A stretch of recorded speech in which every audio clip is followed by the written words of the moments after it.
Hey guys, what is going on? This is Blue from Tsunami, finally here with my bunker guide for the engineer. I've had this build publicly available for a while now, and since so many people have been asking so many questions, I decided to make a full-on guide for it. It's going to be a very long guide. The first part is going to be me explaining the practical uses of it. That one goes on for about 10 minutes. Then after that, I'm going to have another section about 10 to 15 minutes long of videos of me actually doing things with the build that you need to see on how to use it correctly. For those of you that don't have the time to sit down to do it, I'm also going to try to type it up at some point, so be ready to stick around for that. But enough of me rambling, let's get on to the build. So before I begin explaining the specifics of the build, I just want to go over the mentality you need to switch to with a bunker. At least the bunker that I play. The bunker can be defined as a few different things. The way I play it is you need to shift your mentality entirely. You don't need to kill the people that have come to your point. It's not essential. As a bunker, you actually are not needed at other points. Your whole job is to stand on that point and never let it get taken, no matter what the circumstances may be. So with that in mind, what would you really do? Do you need to kill people? No, because if you're not dying, then having people come to you is just them wasting time. Essentially what you want to do is you want to wear them out or just annoy them enough so that they'll leave the point. And at that point, they would have wasted a minute and a half, or up to, I've actually had 5-minute fights where they just end up giving up, such as a guardian or something. Another bunker tries to come and take the point from me, and it just doesn't work. So that's what you need to switch to. You don't need to, if you need to kill a person as a safety, which you can do, just know that this build has a lot of low damage. It focuses on survivability over all else. You can kill people with it, but it does take some time. So you need to switch the mentality. If you don't need to kill people, you need to waste time. That's what you're trying to accomplish with a bunker. And if you're losing your point, then you're not doing your job. But the whole essence of the bunker is to not lose your point. I play this on home point on Kylo, sometimes far point if we want to get ballsy with it. But essentially, I never lose the point under any circumstances, and that is how I play bunker. So with that in mind, let's begin going over the specifics of the build, and then I'll explain some of the more advanced tactics of it. Some of it may seem confusing when I just go at it here, but it'll all make sense in time. So for weaponry, we're going to be taking pistol and shield. Pistol shield is pretty standard. Explosive shot actually does some pretty nice damage with the power build. You're going to be taking poison dart volley, which is going to be ending up actually your burst essentially. This is more of a defensive utility than anything because you don't really have confusion damage or condition damage rather. So there's not a lot of necessity to throw confusions out because it's only 130 damage, 2 stacks. You're gonna bring that up to about 500, which is yeah. You're not using this as an offensive ability. You're using this as a defensive ability. You want to pop it on someone that you know is about to burst you. Magnetic inversion. Magnetic inversion is a nice AoE knockback. You can chain it with big old bomb, which is another thing you have there. To just do some crazy clusterfuck AoE. You have static shields. Static shields very nice against thieves. What they'll do is they'll pop into stealth and usually try and backstab you. If you pop static shield at the right time, they'll stun themselves with it, and then you can go into our next topic, the bomb kit, and sort of blow them up with that. I'll explain why you're going to pretty much be relying on bomb kit for damage in just a minute. For your heal, you're going to be taking med kit. Once again, another what some may find controversial topic for the point defense or bunkering. Some would say you'd want to take healing turret, but my traits, the way they work, the traits and stats that I have actually will very much end up favoring taking a med kit over a healing turret, and you'll see all that in a minute.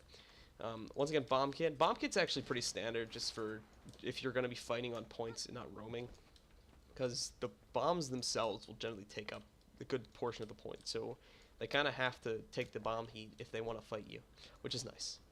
And then Elixir R, you're taking Elixir R for the toss, first of all. You're not taking it for this. This is nice, but it's not what you're taking it for. With training, you're going to be able to use this twice in the same life cycle, which should have easily been enough time for teammates to get to you. You're going to be able to res yourself with this. You're never going to be resing teammates with this. You need to save it for yourself.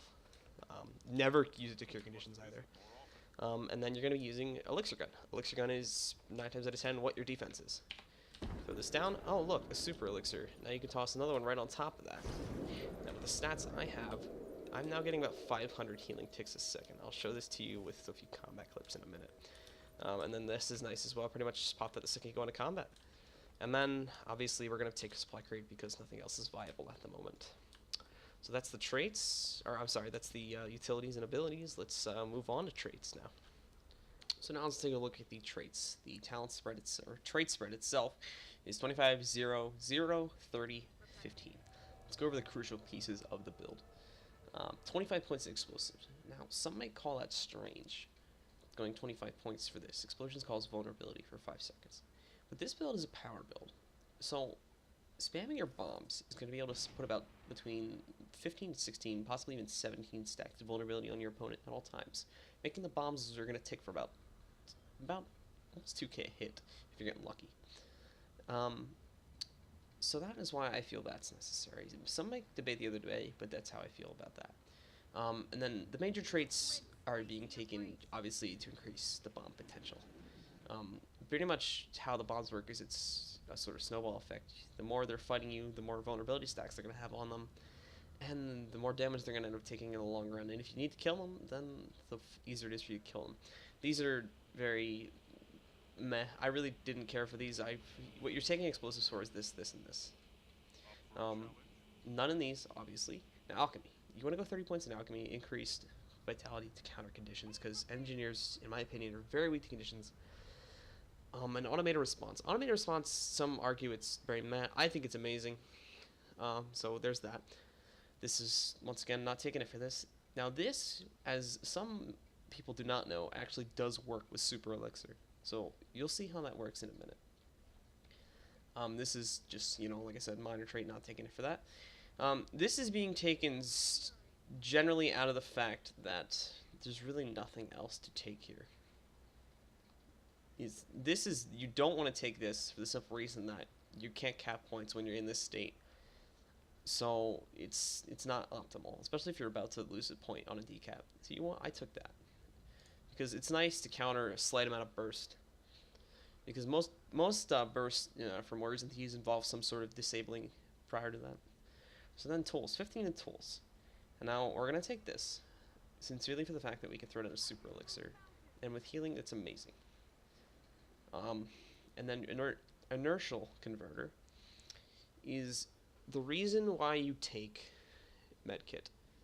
Because of that, what you're able to do is not only are you able to pull up a 5.8k heal above 20% health, 25% health, the second you get to 25% health, you can pull off another 5.8k heal.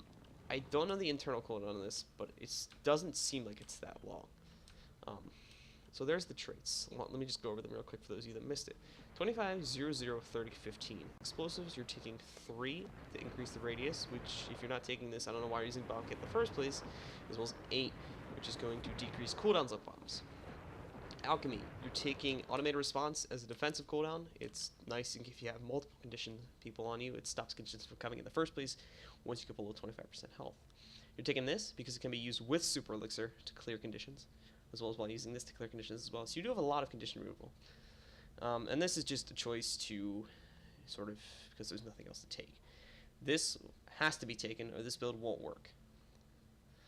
As well as this is nice. If you don't have this, then once again this build won't work because you're not going to be using medkit. You'll be using healing turret. So those are the traits. Let's just take a look right over here now at the general stat layout here through my gear. I'm taking Cleric's Amulet. Once again, now some would say, if this is a defensive build, why don't you favor defensive stats? Well, healing power is a defensive stat. I think healing power is the best defensive stat. Because through this, you're going to be able to take about 1,000 heals right here.